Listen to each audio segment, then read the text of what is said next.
Freedom physically refined rice bran oil cholesterol ని శుభ్రం చేసేందుకు ప్రతిరోజు వాడండి. Freedom rice bran oil. పాము కరిచిన వ్యక్తి గంగా నదిలో ఉంటే ప్రాణం వస్తుందా?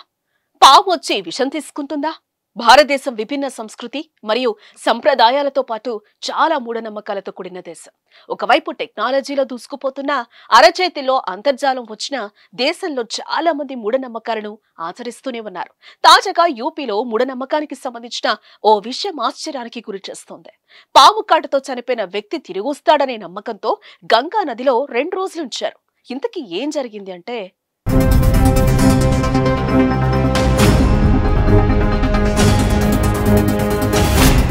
బులంద్‌షహర్ కు చెందిన 20 ఏళ్ల మోహిత్ కుమార్ ఇటీవల పాము కాటుకు గురయ్యాడు. పొలంలో పనిచేస్తూ ఉండగా ఓ విషపూరిత సర్పం అతన్ని కాటేసింది. కుటుంబ సభ్యులు మోహిత్ ను వైద్యుడి వద్దకు తీసుకెళ్లినా పరిస్థితి మెరుగుపడలేదు. స్థానికంగా కూడా అనేక ప్రయత్నాలు చేసినా మోహిత్ ప్రాణాలను కాపాడలేకపోయారు. చేతికొచ్చిన కొడుకు మృతిని ఆ తల్లి తట్టుకోలేకపోయింది. ఈ క్రమంలో గంగా నదిలో మృతదేహాన్ని ఉంచితే విషం పోయి మళ్లీ బతికే అవకాశం ఉంది అని ఎవరో సలహా ఇచ్చారట.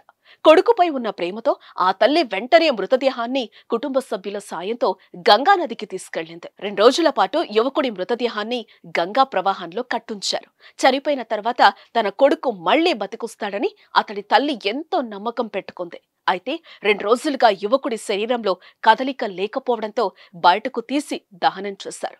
గంగా ప్రవాహంలో మోహిత్ మృతదేహం వేలాడుతున్న దృశ్యాలు ప్రస్తుతం సోషల్ మీడియాలో వైరల్ అవుతున్నాయి. అదంతా మూఢనమ్మకమని నెటిజన్లు కామెంట్స్ చేస్తున్నారు.